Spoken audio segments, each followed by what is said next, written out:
ओम शांति।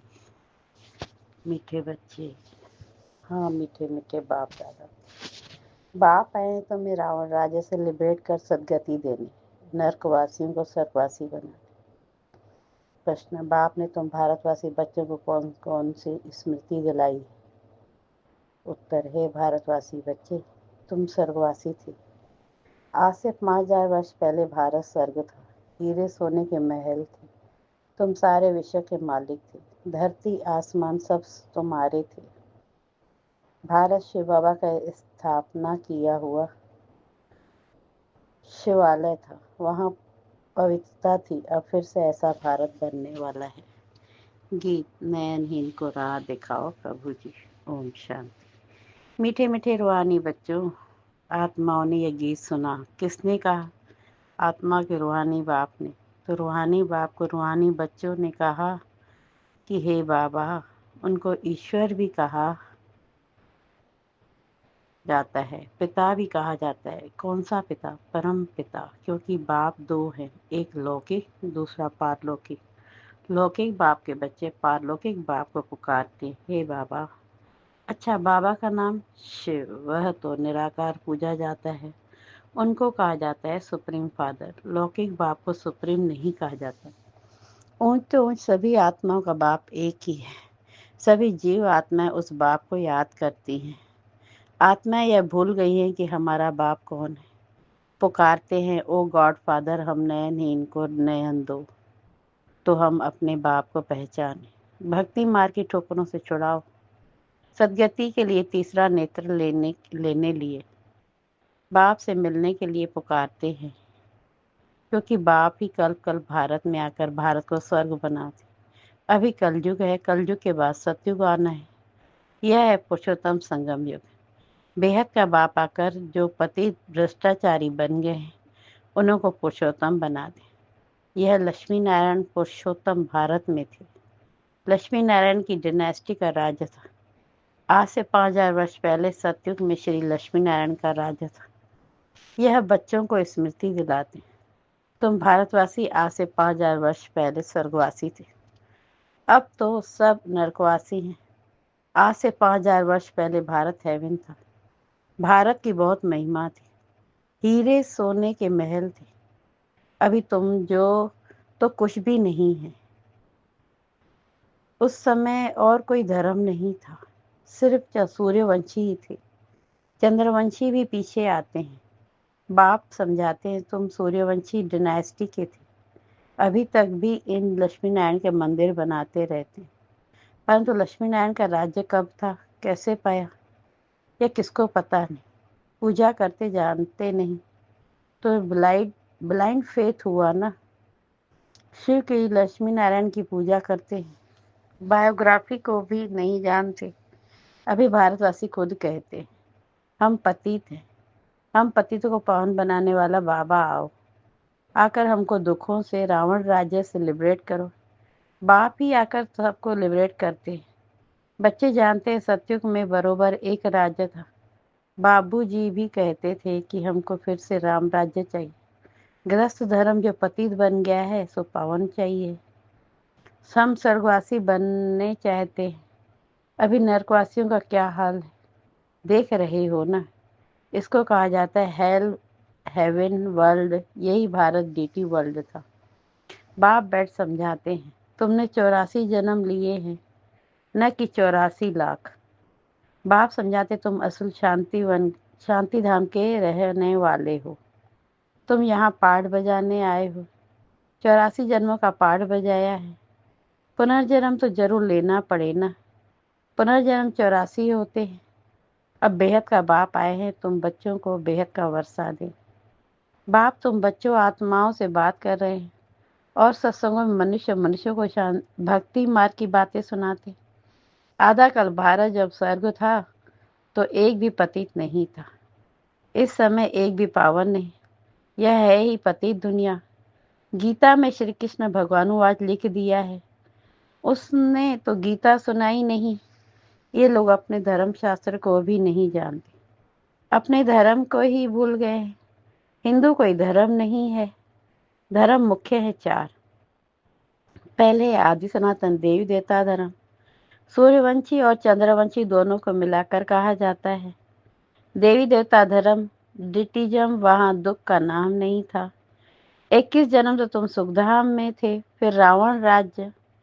भक्ति मार्ग शुरू होता है, भक्ति मार्ग में ही नीचे उतरने का।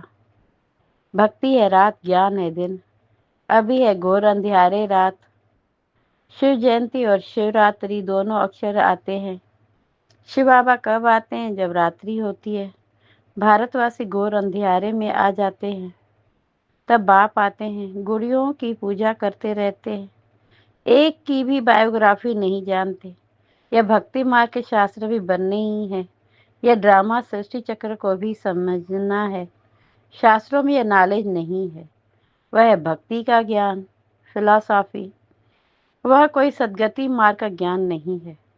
बाप कहते हैं, मैं आकर तुमको ब्रह्मा द्वारा यथार्थ ज्ञान सुनाता हूँ। पुकारते भी हैं, हमको सुखधाम शांतिधाम का रास्ता बताओ। बाप कहते, आज से 5000 वर्ष पहले सुखधाम था, जिससे तुम सारे विश्व पर राज्य करते थे। सूर्यवंशी डिनास्टी का राज्य था, बाकी सब आत्माएं शांतिधाम में थी। वहां 9 लाख गाए जाते हैं। तुम बच्चों को आज से 5000 वर्ष पहले बहुत साहूकार बनाया था। इतना धन दिया, फिर तुमने वह कहाँ गंवाया? तुम कितने साहूकार थे? भारत कौन कौन सदावे कहलाए? भारत ही सबसे ऊंच ऊंच खंड है। सभी का वास्तव में यह तीर्थ है, क्योंकि पतित पावन बाप का जन्म स्थान है। जो भी धर्म वाले हैं, सभी की बाप आकर सदगति करते। अभी रावण का राज्य सारी सृष्टि में है। सृष्टि लंका में नहीं था। सभी में 5 विकार प्रवेश है। जब सूर्यवंशी राजा था तो यह विकार ही नहीं थे। भारत वाइसलेस था, अभी विशेष है। सत्युग में देवी संप्रदाय थी, वह फिर 84 जन्म भोग, अभी आसुरी संप्रदाय बने, फिर देवी संप्रदाय बनते हैं। भारत बहुत साहूकार था, अब गरीब बना है, इसलिए भीख मांग रहे हैं। बाप कहते, तुम कितने साहूकार थे, तुम्हारे जैसा सुख किसको भी मिल नहीं सकता। तुम सारे विश्व के मालिक थे, धरती आसमान सब तुम्हारे थे। बाप स्मृति दिलाते हैं, भारत शिव बाबा का स्थापन किया हुआ शिवालय था। वहां पवित्रता थी। उस नई दुनिया में देवी देवता राज्य करते थे। भारतवासी तो यह भी नहीं जानते कि राधे कृष्ण का आपस में क्या संबंध है। दोनों अलग अलग राजधानी के थे, फिर स्वयंवर के बाद लक्ष्मी नारायण बने हैं। यह ज्ञान कोई मनुष्य में नहीं है। परमपिता परमात्मा ही ज्ञान का सागर है, वही तुम्हें यह रूहानी ज्ञान देते हैं। यह स्पिरिचुअल नॉलेज सिर्फ एक बाप ही दे सकते हैं। अब बाप कहते हैं, आत्माभिमानी बनो, मुझ अपने परमपिता परमात्मा शिव को याद करो। याद से ही सतो प्रधान बनेंगे। तुम यहाँ आते ही हो मनुष्य देवता अथवा पति से पावन बनने। अभी यह है रावण राज्य। भक्ति मार्ग में रावण राज्य शुरू होता है। रावण ने कोई एक सीता को नहीं चुराया है। तुम सब भक्ति करने वाले रावण के चंबे में हो। सारी सृष्टि 5 विकारों रूपी रावण की कैद में है। सभी शोक वाटिका में दुखी हैं। बाप आकर सबको लिबरेट करते हैं। अब बाप फिर से स्वर्ग बना रहे हैं। ऐसे नहीं, अभी जिनको धन बहुत है वह स्वर्ग में है। नहीं, अभी है ही नर्क। सभी पतित है, इसलिए गंगा में जाकर स्नान करते हैं। समझते हैं गंगा पतित पावनी है, परंतु पावन तो कोई बनते नहीं है। पतित पावन तो बाप को ही कहा जाता है, न कि नदियों को। यह सब भक्ति मार्ग बाप ही यह बातें आकर समझाते हैं।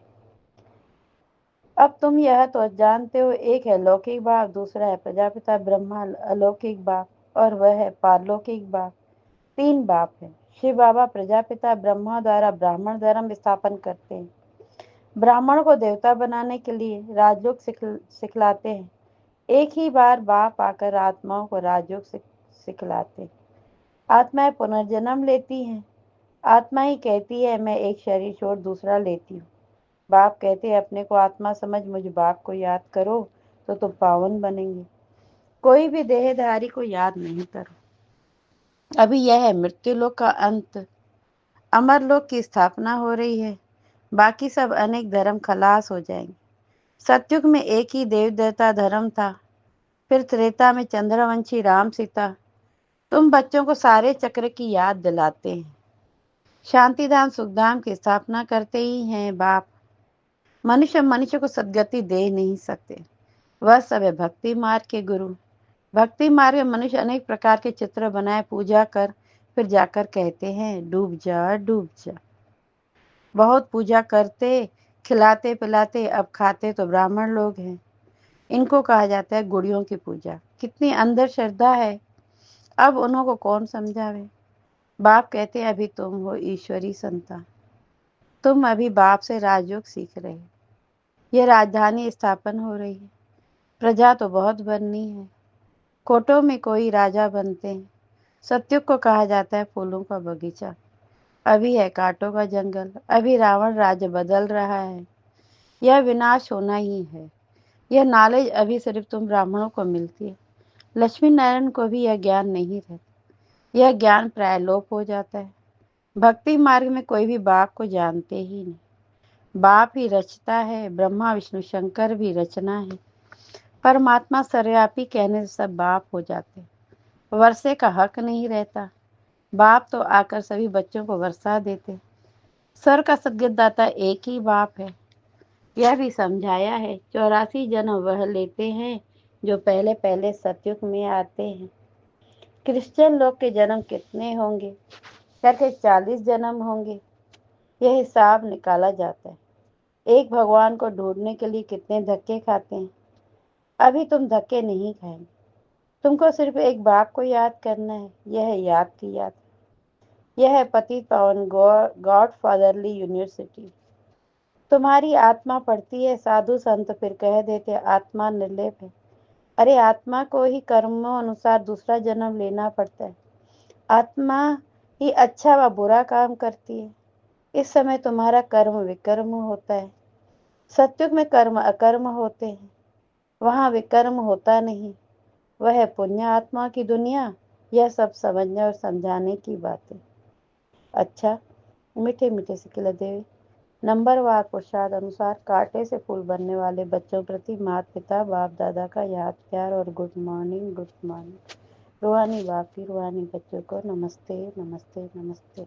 और हम रूहानी बच्चों की रूहानी बाप दादा को याद प्यार गुड मॉर्निंग गुड मॉर्निंग नमस्ते नमस्ते नमस्ते। शुक्रिया बाबा, शुक्रिया शुक्रिया।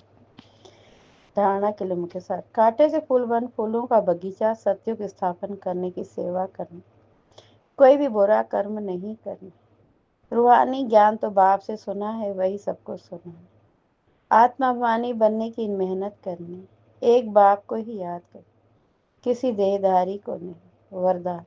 निंदा स्तुति जय पराजय में समान स्थिति रखने वाले बाप समान संपन्न व संपूर्ण भव। निंदा स्तुति जय पराजय में समान स्थिति रखने वाले बाप समान संपन्न व संपूर्ण भव। जब आत्मा की संपूर्ण व संपन्न स्थिति बन जाती है तो निंदा स्तुति जय पराजय सुख दुख सभी में समानता रहती है। दुख में भी सूरत व मस्तक पर दुख की लहर के बजाय सुख व हर्ष की लहर दिखाई दे। निंदा सुनते भी अनुभव हो कि यह निंदा नहीं, संपूर्ण स्थिति को परिपक्व करने के लिए यह महिमा योग्य शब्द है। ऐसी समानता रहे तब कहेंगे बाप समान। जरा भी वृत्ति में यह ना आए कि यह दुश्मन है, गाली देने वाला है और यह महिमा करने वाला है। स्लोगन। निरंतर योग अभ्यास कर अटेंशन दो तो फर्स्ट डिवीजन में नंबर मिल जाएगा। निरंतर योग अभ्यास पर अटेंशन दो तो फर्स्ट डिवीजन में नंबर मिल जाएगा। ये अव्यक्त इशारे एकता और विश्वास की विशेषता द्वारा सफलता संपन्न बनो। ब्राह्मण परिवार की विशेषताएं अनेक होते भी एक। आपके सभी सेवा केंद्र का वाइब्रेशन ऐसा हो जो सबको महसूस हो कि अनेक नहीं लेकिन एक है। आपकी एकता का वाइब्रेशन सारे विश्व में एक धर्म एक राज्य स्थापन करेगा। तो विशेष अटेंशन देकर भिन्नता को मिटाकर एकता कायम करो। ओम शांति। शुक्रिया बाबा, शुक्रिया।